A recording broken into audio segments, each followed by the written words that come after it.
G'day team, welcome to another episode of the Balcony podcast. Apologies for the long time between drinks.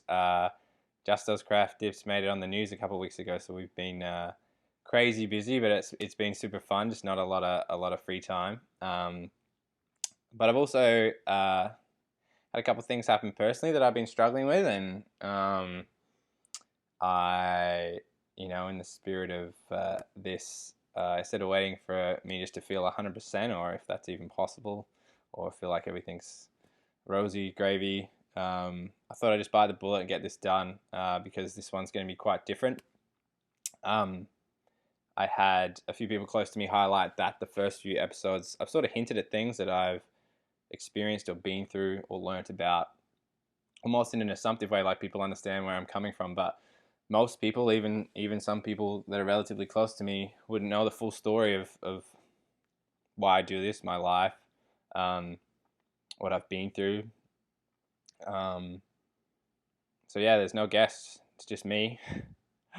And I'm going to, I guess, run through my life. And I haven't really prepared too much. I've stopped and started this recording multiple times, which I haven't done for any other podcast. I'm finding it really difficult to do this, but there's some lessons at the end. I've written down some notes for that I think are really important to share, but without context, there's no real point. And I think that setting this base would be really important for when I speak to other people about their experiences, in particular, getting people on in the industry, professionals that work in mental health. I think just running through however long this is about to take is also a little bit of an important milestone for me in my growth. And even if the lessons at the end aren't valuable to anyone, maybe just the fact that someone shared some of these experiences, someone will feel a little bit safer, a little bit less alone, and that's what we can hope for. So here we go. So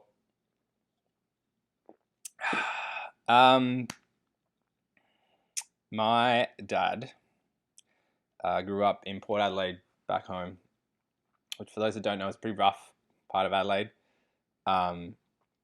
His father was, my grandfather was in the Navy. So I'd imagine his childhood with his two sisters was pretty intense. So was the rest of his upbringing in his, I guess, young adulthood life in Port Adelaide, I think. And the reason why I start with that is I think he was a very proud man, my father, and when I was 6 months old, he fractured two of his vertebrae in an incident at work. That was partly his fault, so there were no benefits and things like that. Not bad enough to put him in a wheelchair, but bad enough that he has not worked a day since. The reason why I mentioned how proud he was as a person was I don't think that he was able to accept what had happened to him, what limits were now put on his life, and instead of making the best of the situation, he turned to a lot of other things to cope, including drinking, amongst other things. And, I don't remember the incident as a 6-month baby, but I do remember flashes of being quite young, of things that have been later explained to me as trauma. Just one sense is activated. I remember like a flash, like a vision of something, or a sound, or even just a feeling. And most of those things weren't that fun. And as you get a little bit older and start to form actual memories and stuff, there's a lot of things I can remember from my childhood that were pretty intense. That didn't make me feel very safe. That made me feel quite scared. And I this is so hard. I think, well, let's make it about me. So I think children that go through those type of things, and I'm not going to go through all the things that happen. I don't think that's fully appropriate in that sense. But yeah, sometimes things were physical, sometimes things were very loud. There's a lot of emotional abuse, a lot of just chaos, I'd say. He was in and out of, there's an institution in LA called Glenside, which is like a facility for people that are suffering with mental illness and a lot of other things. And, he was on and off antidepressants and things. And, my mom, I think, was just trying to keep things under control, but I think enabled a lot of this stuff just to go on for as long as it did. And I am not going to imagine to understand how difficult these things were for both of them. I can only talk from my experience, but this is my story. This is my lens. But as I got a little bit older, and you remember more, my sister is a few years older than me. And I think when you're in that environment as a kid, you can go one of two ways. You can go the way I did or the way my sister went. The way my sister went, at least at that age, was, run away from home, drugs, drinking, older boyfriends, abortions, all that crazy stuff. And I'm talking like 15, 16 years old. Whereas I, seeing that, thought that I would just try and be the best at absolutely everything that I could be and get out of that environment, create a new reality for myself. And the reason why I say the reality line is because I never told anyone about what happened at home. And why was it so tough is because when your dad's the one that doesn't work, he's always the person that's on school excursions, involved in team sports. And to be honest, I think this is what he would have been like before the injury. He was a pretty funny guy, and he had charisma, and there was that ability to I don't know, be the life of the party and all those type of things. And in those environments were super fun. So all my friends loved Dave. He was hilarious.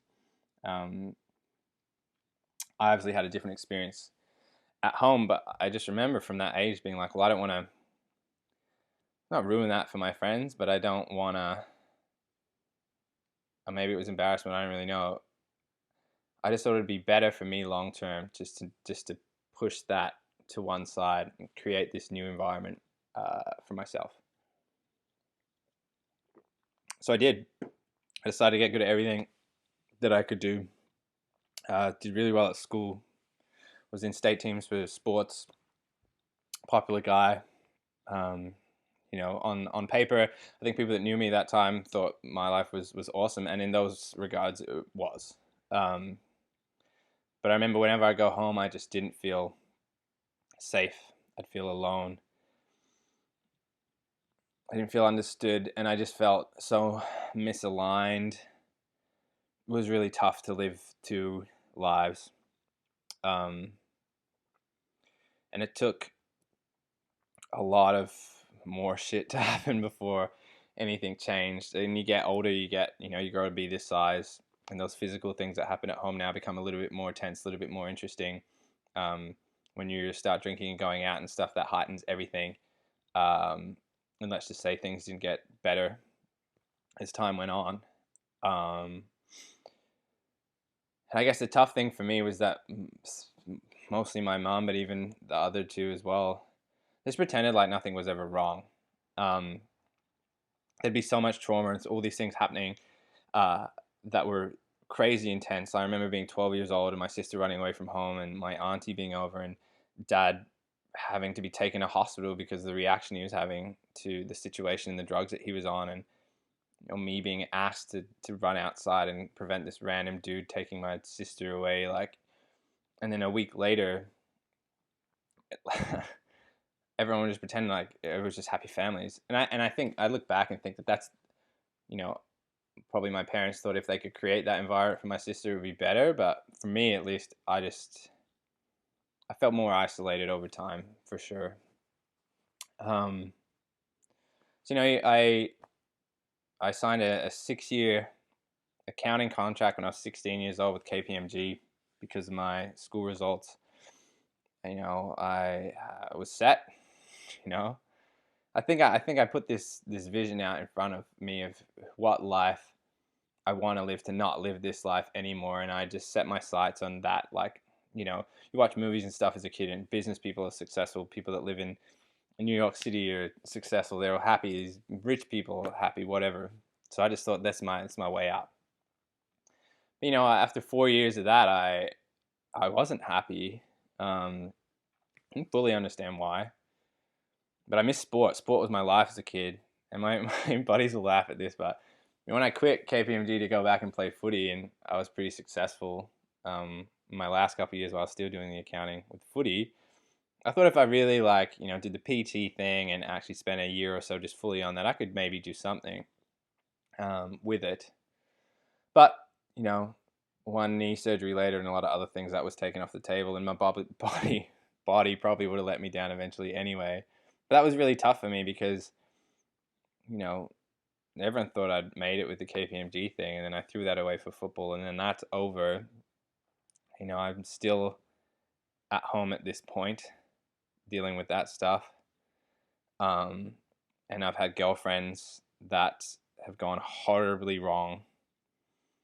And I know that I was a big part of that as well, because I was probably just misaligned with a lot of things, but there was some really, one in particular, interesting character in there as well that made things super difficult. But I look back at that time, and Katie touched on it a little bit when I got into the next part of my professional life, was I was just an angry person. Not like I wasn't an openly an asshole or aggressive or hurting people or anything like that, but it would come out. I'd be a smart ass and sarcastic at times. People would think that I was super arrogant by the way that I portrayed myself sometimes. I think I was almost acting all the time.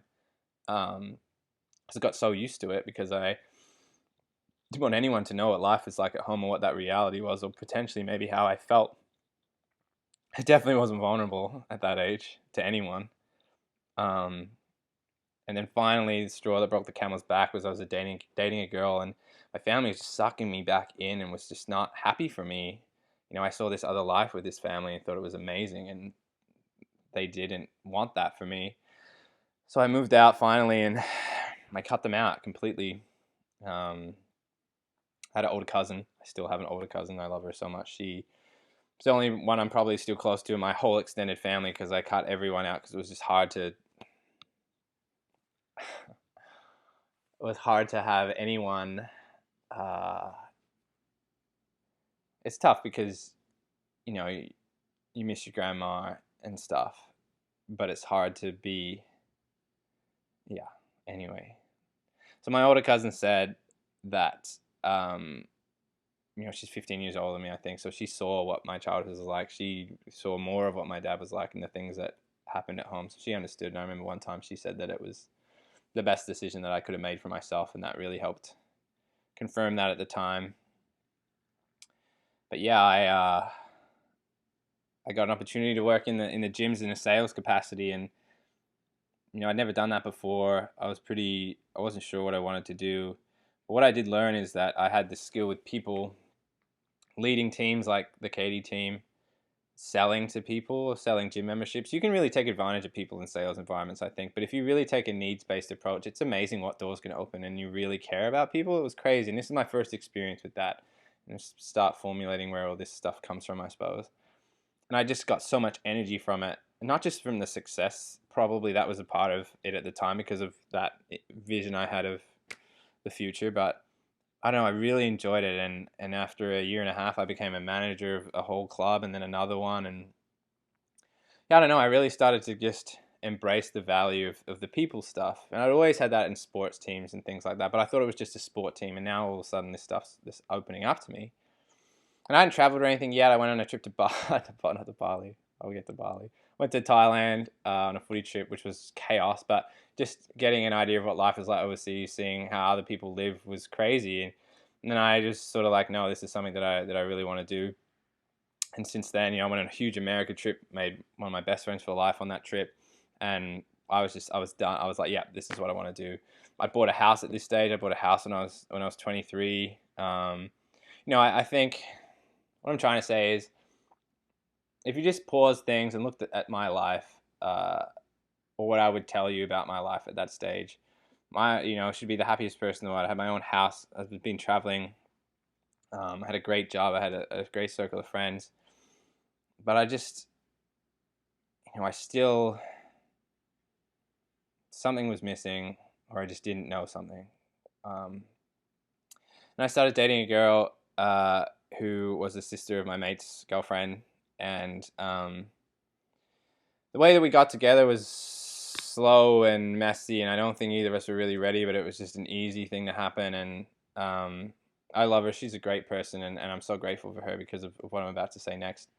But in that relationship, I realized that I was still suffering from, I was insecure about so many things. I'd spiral when I'd get worried about things, and I couldn't control stuff. And she was the first person that suggested that I go to therapy. I told her about my family stuff. I'd started to tell people close to me a bit about that stuff, I suppose. And I went to a therapist who really explained, and Haley was there with me, I think, on the first couple sessions, like what childhood trauma does to your brain, and how in those moments, your brain almost like shuts down. I think I remember doing something like that. Shuts down, and all you have is like one sense. It's almost like a survivor thing. I can't really remember the details of it, but that made so much sense when all I could remember as a kid is like flashes of something, like a sound or an image, and she just taught me ways to really prevent that spiral aspect of being afraid in those moments. We put stickers up around home as like triggers and things like that, and it really, really helped. It really changed. I was like, wow, I was so skeptical. If anyone knows me from back then, would know, even with the rest of this story, I guess, with how much I've changed recently, people would know that I was so skeptical with all this stuff.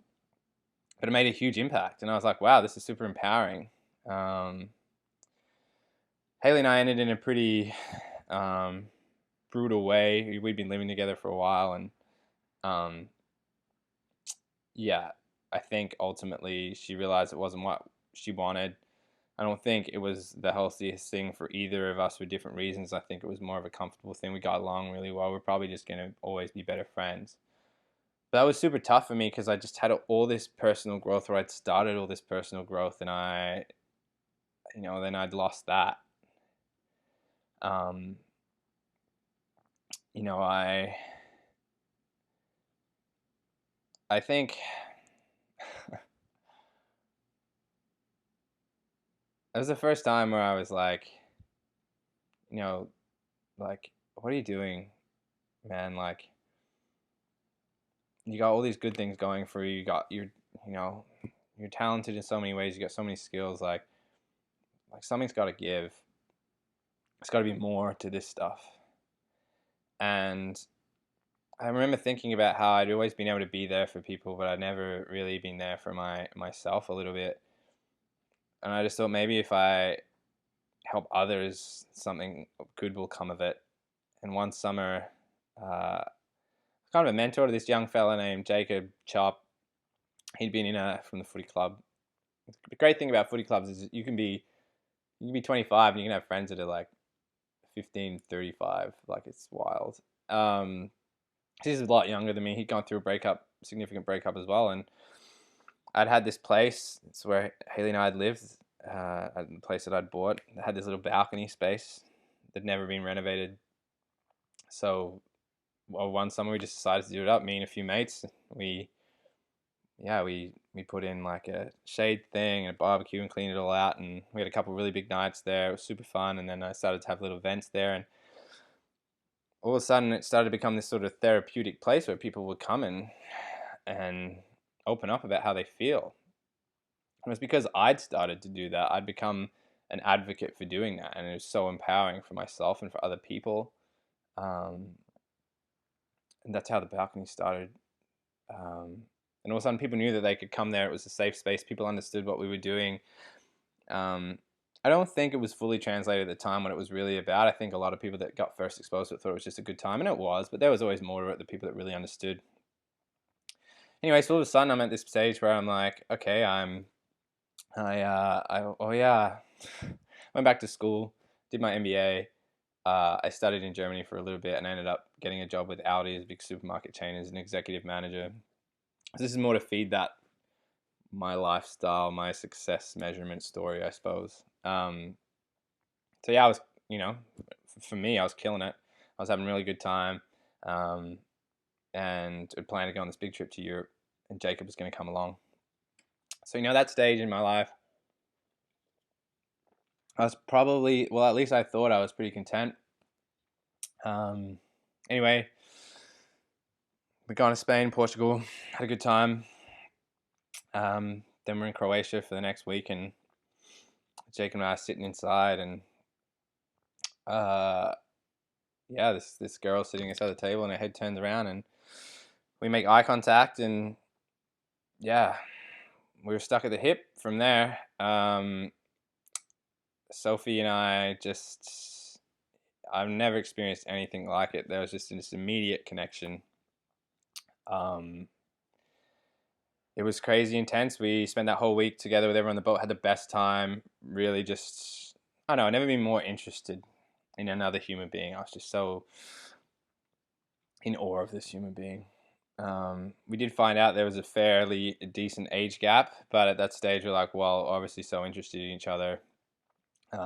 Even when the trip ended, it was so tough to say goodbye. She ended up surprising me in London with Jacob and a few other of my friends. That day was just incredible. So I was like, wow, okay, this is a thing that's happening. So yeah, did the long distance thing. And it was funny because the guys back home noticed a change in me straight away, just with how I was. Just for some reason, I was just like, yeah, this is it. I came here November last year. What are we now, December? So 13 months ago. As like a see Victoria and stuff, and we went to New York and did a few other things, and outside of a little hiccup in the middle that we really recovered from, it was just an amazing trip. Amazing, and I got back to Australia, and she wanted to talk to me pretty much straight away. I was really upset. I was super confused as to what was going on, and I'm not gonna speak her story, but she just told me some stuff that had happened in the past that I didn't know about. It was really upsetting and really tough to hear, but she'd felt like, because of our experience together, because it was, she felt it was real as well, she just had to tell me, and we worked through that. But I guess why I bring that up is it was the start of maybe where there was some red flags with some stuff. There'd been other things that had come up that merely made me, made others suggest that I should be questioning this whole sort of desire just to get over here. And the reason why I'm saying this is because I think my life to that date had been, I just had this vision of what I thought success was, but I'd achieved it. Got a house, an executive manager, MBA, done all that stuff. There's something, I didn't feel fulfilled. Then I meet this girl who makes me feel things I never felt before, and all of a sudden I'm like, no, yeah, I gotta get there. This is it. And I think ultimately that was what the fear was for her before I even came here, was that, I was moving there just for her, or moving here just for her, all these type of things. There was a lot of pressure. So when you fast forward to me actually moving here, and then COVID happens, and then all the plans that potentially made for this move are out the window, and we're stuck in this tiny room for 6 weeks together, and probably all of her worst fears have just come true because I am super dependent on her. It was so tough. It was really hard for both of us. And, even though there were some really good moments leading into summer, yeah, it was just too much, and she ended it. And that was probably the hardest stage in my life because, it was COVID. I hadn't made any friends. The place where I worked at previously, we weren't allowed to have friends. I was as alone as you probably can be here. And as Logan sort of highlighted, I got to a point where I was like, well, what am I doing? And it was tough. There were some really dark days here on my own. But yeah, it was tough. And I decided that whatever, I didn't know this, I didn't understand it at the time, but I just felt like I'm just chasing something that's not healthy. It's obviously not right. Something's not right. And I thought if I just go home, I'm probably just going to go back into that same safety net or that comfort or whatever. I just knew that I had to stay uncomfortable to figure it all out. And I said, well, I'm just going to stay. I'm just going to figure it out. Don't know what I'm going to do. I'm going to figure it out. And I was, because of how, I guess, bad I was recommended to go to a therapist, and I did. But she was very traditional in a therapy sense in terms of a thinker, and I'm very much in my head all the time. And it actually made things really worse for me. I was just more frustrated with what was going on or where I was at.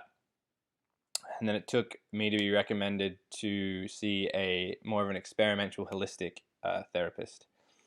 And again, people knowing me back home, the skepticism was there. I was like, what is this all about? But she introduced me to meditation, breathing, being present, things that I'll really talk about more towards the end. And I was taken back to being a 10-year-old, lying on the floor, meditating, breathing. And she really explained to me the importance of feeling those things, because I think, I hope, I don't really know what I've said so far.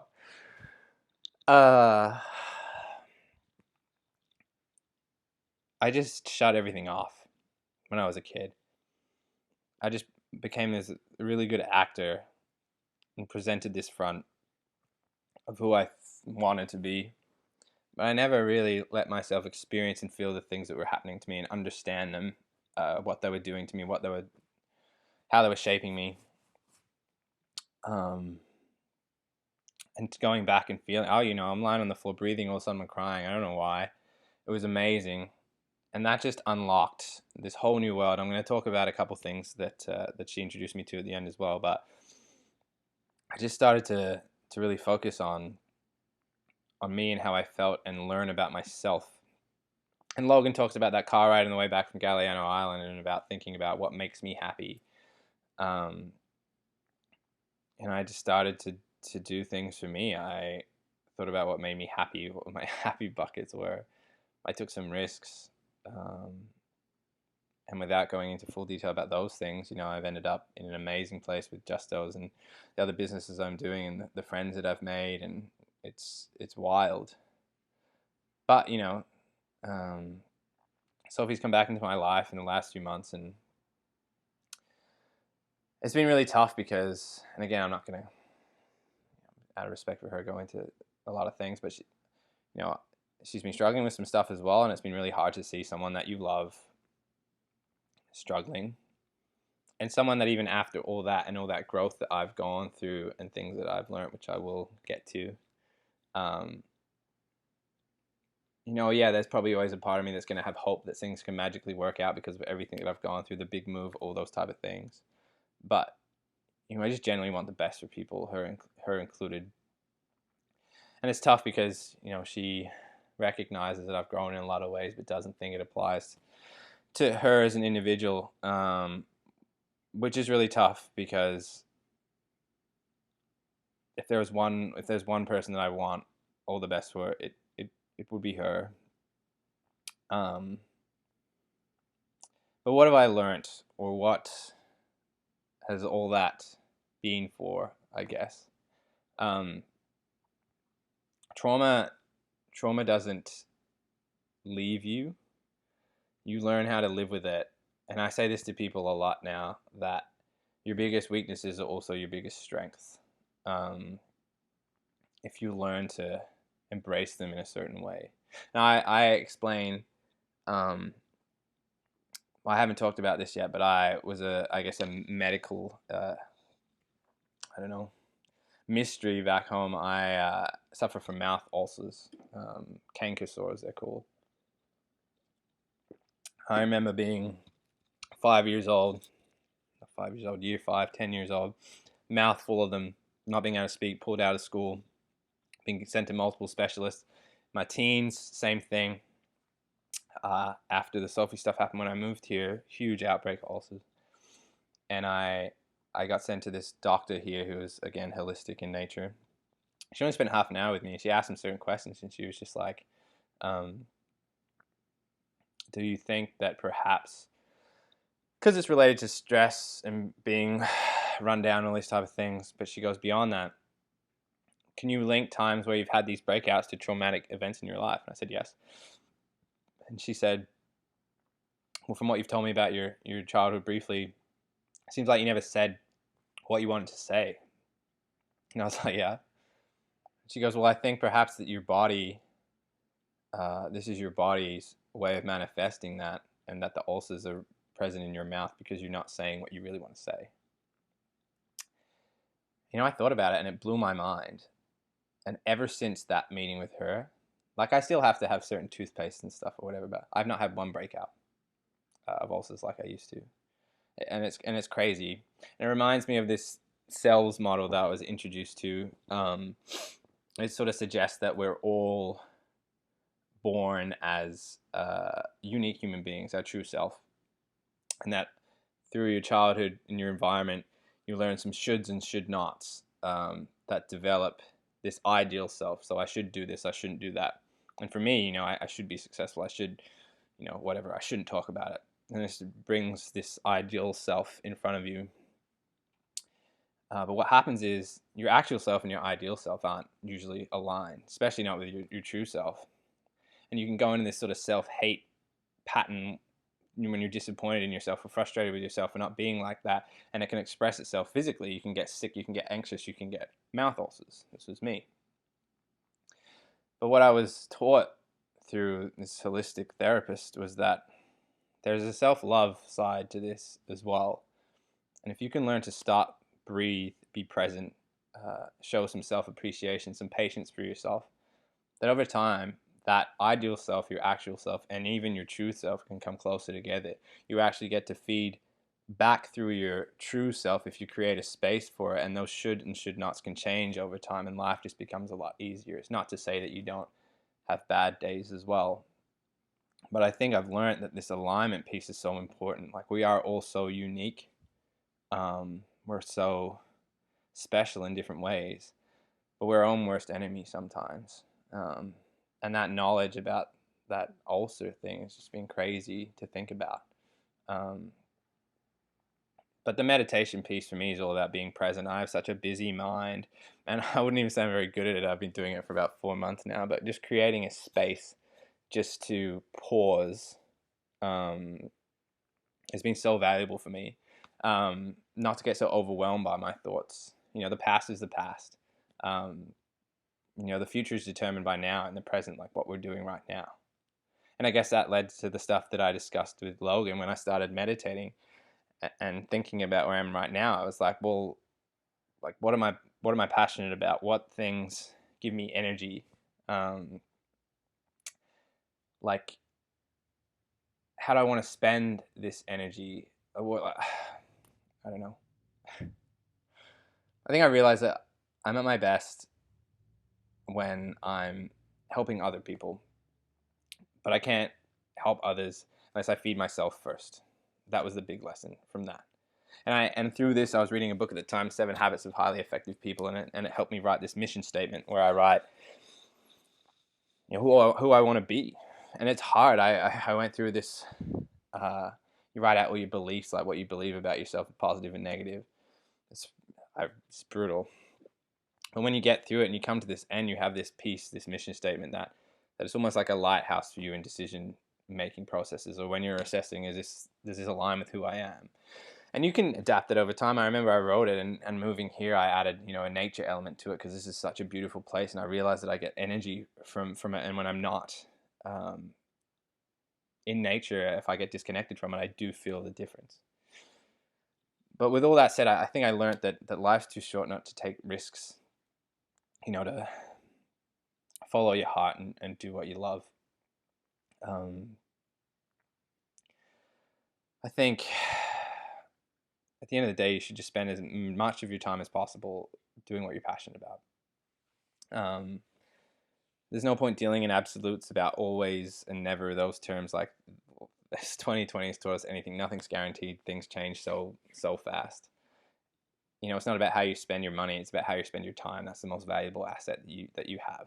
And if you see me looking at something, I'm trying to decipher the notes that I had of some takeaways, and it's a mess.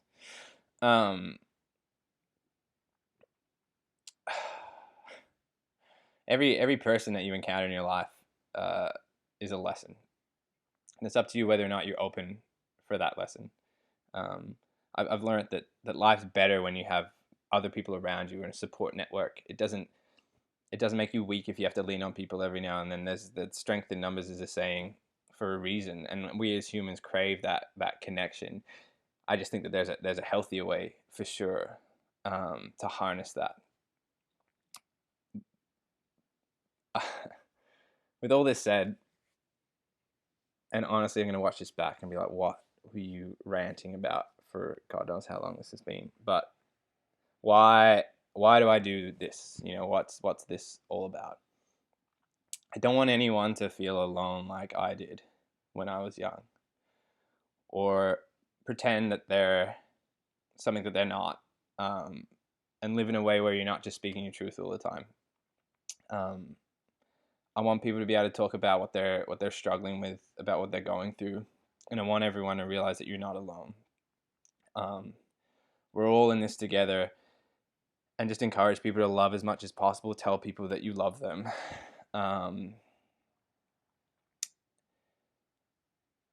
Yeah, like there's so many things that happen that can hurt you and that you can't control, but I know that I'd rather be hurt because I'm loving other people than just play it safe, and be numb and cold. And if it hurts me because I think the best in people even when they don't believe in themselves, you know, I'd much prefer to live that way and help a couple people, than not live that way at all. So, what have I written down here? This is a mess. I think to the quote from Into the Wild. If you haven't seen that movie, it's really good. And at the end, when something's happening, he writes down in his book, he's like, happiness is only real when shared. And I've thought about that a lot because a lot of the stuff I've talked about is going into yourself, learning about yourself, being honest with yourself, creating a space to be present. But we're human. Like, yeah, you could climb the most beautiful place in the world and sit there on the edge and take it all in and be happy. But don't tell me that you wouldn't want to just turn around and share that with someone else. Like, it's what life's all about. And if we're talking movies, I suggest, if you haven't seen it, Good Will Hunting is my favorite movie of all time for so many different reasons. There's a lot of resonance with, what Will went through and what that does to you as a young adult. But there's some speeches in that movie by Robin Williams about his wife, about what Matt Damon's character doesn't know when they're on the lake. He just really put some stuff in perspective. And one of the things he says is, he can learn everything about Will's character from reading in a book, apart from what Will wants to talk about himself. And I've spent, 40 minutes ranting on about myself, purely only, hopefully, for the benefit of someone else or multiple people. What's the point of having tough experiences if you can't learn from it yourself and you can't share that to help other people? You can't teach other people lessons that they don't want to listen or for them. But I'd much rather live in a world where people are there for each other more than they're not. And now, here in North America right now through the holiday period, it's lockdown again. And I can't even, it scares me to think about the emotional, mental health impact that this is going to have here. If you want to share your story, if you want to be a part of this, let me know. And I don't care if it's recorded or whatever. If you just want to talk about some stuff, I'm always happy to. Yeah, I really just want to make a difference. I just want to help some people. I don't know what else to say. I hope that this has provided some context as to why I do this, and will maybe shed some light when I bring other people on that can hopefully speak a little bit better than I am right now about their experiences. And yeah, if I can help one person, that's what it's all about. I'm gonna stop rambling now. There will be a guest on the next one, and if you've watched to this length, I really appreciate you spending 40 minutes of your life listening to my story. If you want to know more about it, if I've not explained anything very well, please let me know and we can talk about it offline. But going into Christmas and New Year's, tell the people that you care about that you love them, because you never know what's going to happen. So, yeah, till next time.